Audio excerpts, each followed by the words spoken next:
দর্শক আসসালামু আলাইকুম, স্বাগত জানাচ্ছি আমার কথা শুনবার জন্য। এই মুহূর্তে একটি ফোন কল অডিও রেকর্ড সেটি ভাইরাল হয়েছে এবং সোশ্যাল মিডিয়া বিভিন্ন গণমাধ্যমে প্রচুর ভাবে শেয়ার হচ্ছে, অনেকে শেয়ার করছেন। এই ফোন কলটি মূলত বিএনপির ভারপ্রাপ্ত চেয়ারম্যান তারেক রহমান এবং ঢাকা বিশ্ববিদ্যালয়ের প্রভিসি এই মুহূর্তে যিনি অনেক আলোচিত, বিশেষ করে ৭ কলেজ ইস্যুতে যার পদত্যাগ দাবি করা হচ্ছে, সেই ঢাকা বিশ্ববিদ্যালয়ের প্রভিসি মামুন সাহেবের সাথে তারেক রহমানের কথোপকথন, এই ভিডিওটি মূলত ভাইরাল হয়েছে। আমার আলোচনার বিষয় মূলত এই ফোন কলটি এবং মামুন সাহেব অথবা তারেক রহমান সাহেব তাদের নিয়ে আলোচনার বিষয় নয়। আমার আলোচনার বিষয় হচ্ছে অন্য জায়গাটা। সে জায়গাটা হচ্ছে যে বরাবর বিএনপি দাবি করে আসছে যে জুলাই আগস্ট আন্দোলন এবং এদের মাস্টার মাইন্ড, কেউ বলছেন তারেক রহমান, কেউ বলছেন বিএনপি, কেউ বলছে ছাত্রদল। ছাত্রদল একটি তালিকা দিয়েছে 400 কত জনের, তাদের শহীদের তালিকা। সেখানে যদিও আমরা দেখতে পাচ্ছি অন্য সংগঠনের কর্মীদের নাম আছে, অন্য সংগঠনের নেতাদের নাম আছে। অনেকেই তালিকার মধ্যে অনেকেই দেখা যাচ্ছে যে তার যিনি মারা গেছেন তার বাবা বা তার পরিবারের কেউ বিএনপির সাথে জড়িত। সেই হিসেবে এই ছাত্রকেও বলা হচ্ছে তিনি ছাত্রদলের কর্মী। যদিও পরে দেখা যাচ্ছে যে আসলে এই ছাত্রটি ছাত্রদলের কর্মী নয়, বরং শিবির বা অন্য কোনো সংগঠনের কর্মী। আমার মূল আলোচনার বিষয় হচ্ছে যে মাস্টার মাইন্ড হিসেবে যার কথা বলা হচ্ছে, অনেকে দাবি করছেন, বিএনপি লোকজন বিশেষ করে দাবি করছে ছাত্রদল বা বিএনপি এর মাস্টার মাইন্ড। কিন্তু এই অডিও কলটির সূত্র ধরে আমি যদি একটু বলতে চাই যে আসলেই কি মাস্টার মাইন্ড বিএনপি ছাত্রদল? আন্দোলন যখন তুঙ্গে, আন্দোলন যখন শুরু হয়েছে, আন্দোলনে যখন রাস্তায় ঢাকা বিশ্ববিদ্যালয়ের ছাত্ররা, ঢাকা বা সারা বাংলাদেশের ছাত্ররা মার খাচ্ছে, তখন বিএনপি সিদ্ধান্ত নিতে যাচ্ছে যে আমরা তাদেরকে সমর্থন করব কি না। আমরা একটু ফোন কলটি শুনে আসি, তাহলে আমরা বিষয়টি ক্লিয়ার হবে এবং এই ফোন কলের পর আমি কিছু কথা বলতে চাই। জি, মামুন সাহেব বলছেন? জি বলছি। মামুন সাহেব, আমার নাম তারেক রহমান। আসসালামু আলাইকুম। জি জি, ভালো আছেন? জি। আমি ফোন করলাম এই যে ছেলেপেলেরা যে এই যে আপনার কোটা আন্দোলনে যে বাতিলের জন্য বা সংস্কারের জন্য যে আন্দোলনটা করছে, এখানে মনে হয় সাদা দলের পক্ষ থেকে বোধহয়, যেহেতু দাবিটা তো জেনুইন এবং দেশের অধিকাংশ স্টুডেন্টরা যারা মেধাবী বলে স্বীকৃত, অধিকাংশই তো এটার সাথেই আছে, তাই না? এবং আমার মনে হয় সাধারণ মানুষ আছে, বিকজ এই কোটা পদ্ধতি থেকে গত কয়েক বছরে আওয়ামী লীগ যেভাবে বলা যায় নষ্ট করে দিয়েছে এটার ইউজটা। আমার মনে হয় এই দাবিটা বোধহয় ওদের ন্যায্য দাবি। অবশ্যই অবশ্যই এখান থেকে আমার মনে হয় আপনারা যারা আছেন সাদা দলের, বিশেষ করে আমাদের মনে যারা আছেন, আপনারা এটাকে একটু অর্গানাইজ করে এদেরকে একটু সাপোর্ট দিলে হয় না? আমার ব্যক্তিগত ধারণা যে সাপোর্টটা দেওয়া প্রয়োজন, হ্যাঁ, তবে প্রয়োজন অর্গানাইজ ওয়েতেই সেটা করা প্রয়োজন। তবে অর্গানাইজ করাটা বিভিন্ন কারণে সম্ভব হয় নাই, হ্যাঁ। তবে এখন পরিস্থিতি এমন হয়েছে যে আসলে অর্গানাইজ করার সময় হয়ে এসছে আর কি, হ্যাঁ।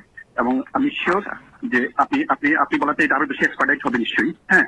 তবে নিশ্চয়ই আমরা সেটা করবো। তাহলে আপনাদেরকে তো দায়িত্ব নিতে হবে, দায়িত্ব নিয়ে এই জিনিসটা করতে হবে। তো আপনি একটু এগিয়ে আসেন তাহলে। অবশ্যই আপনি একটু কথা বলেন, সবার সাথে একটু কথা বলেন তাহলে। Thank you. যারা যারা এখানে আছেন সবার সাথে একটু কথা বলে এই জিনিসটাকে একটু অর্গানাইজ করেন। আমি আরো দুইজনকে বলছি। জি, তো I am expecting a update from you tomorrow. Okay okay, কালকে বা টুমরো একটা আপডেট আমি আশা করছি। ওকে। দর্শক, ফোন কলটি শেষ কথা ছিল যে আপডেটটা কালকে আপনি জানান। তারেক রহমান বলছেন মামুন সাহেবকে, অধ্যাপক মামুন সাহেবকে। আপডেটটা কি জানিয়েছিলেন জানি না, আপডেট জানানো হয়েছে কিনা আদৌ সেটাও জানি না।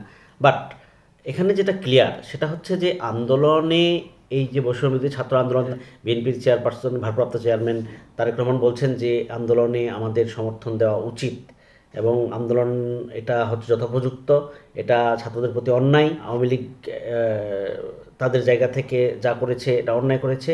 এই মুহূর্তে ছাত্রদের পাশে থাকতে হবে, সেই জন্য অর্গানাইজ করতে হবে, শিক্ষকদের সামনে এগিয়ে আসতে হবে এবং আপনি কিছু দায়িত্ব নেন, এই দায়িত্ব পালন করুন এবং আপডেট আমাকে জানাবেন। এই হচ্ছে তারেক রহমানের কথার মূল অংশ। এই কথার উপর ভিত্তি করে আমরা নিশ্চিন্তভাবে বলতে পারি যে বিএনপি যে এতদিন ধরে দাবি করে আসছে, ছাত্রদল যে দাবি করে আসছে যে তারা এই আন্দোলনের মাস্টার মাইন্ড, আসলে সেটা নয়। এই আন্দোলনটা মূলত 2018 সালে শুরু হয়েছিল। সেই ভিপি নূররা তখন সফল হতে পারেননি, কিন্তু ভিপি নূরের যারা শিষ্য রয়েছেন শীর্ষ ছিলেন, এখনকার এই আসিফ নাহিদ, হাসনাত এবং সার্জিসরা, এরাই কিন্তু 2024-এ সেটা বাস্তবায়ন করেছে। এবং এটার পিছনে কিন্তু এই ভিপি নুররাই কাজ করেছে, এটার পিছনেই কিন্তু এই জামাত শিবির কাজ করেছে মাঠে। বিশেষ করে মাঠ নিয়ন্ত্রণের যে ব্যাপারটা, সেটা কিন্তু জামাত শিবির করেছে বলে আমাদের ধারণা, আমরা মনে করি। যদিও শিবিরের পক্ষ থেকে সবসময় বলা হয়, জামাতের পক্ষ থেকে সবসময় বলা হয় যে না, এটা এককভাবে তারা কখনোই এই কৃতিত্ব নিতে চায় না, নিবে না। কারণ এককভাবে কৃতিত্ব নিলে আলটিমেটলি আন্দোলনটাকেই একটা প্রশ্নবিদ্ধ করা হয়।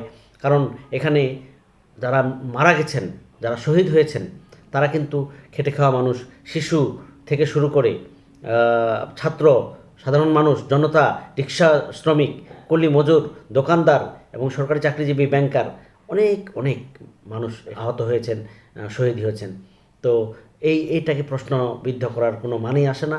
এই জায়গা থেকে মূলত জামাত শিবির বা বৈষম্যবিরোধী ছাত্র আন্দোলন বা গণ অধিকার পরিষদ থেকে শুরু করে অন্যান্য সংগঠন, একমাত্র বিএনপি ছাত্রদল ছাড়া সবাই এটা এক বাক্যে স্বীকার করে যে এখানে সারা বাংলাদেশের মানুষের স্বতঃস্ফূর্ত অংশগ্রহণ ছিল, এখানে এককভাবে কেউ কারো কৃতিত্ব নাই। যদিও বিএনপি এবং ছাত্রদল আমরা দেখে আসছি অতীতে যে তারা এককভাবে অনেক দাবি করেন, তারা মাঠ কাঁপিয়েছেন, তারা মাঠে ছিলেন, অস্বীকার করার উপায় নেই, অস্বীকার করা যাবে না। কিন্তু সবাই যে ছিল এইটা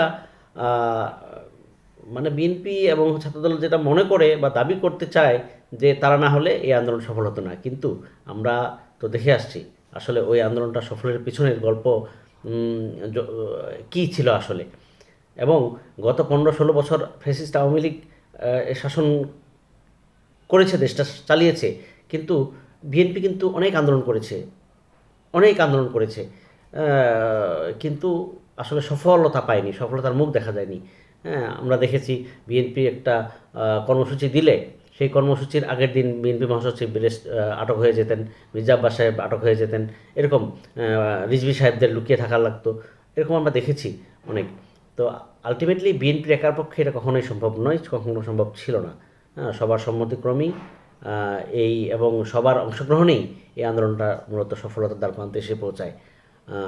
দর্শক, আজকে এ পর্যন্ত। আল্লাহ হাফেজ, আসসালামু আলাইকুম।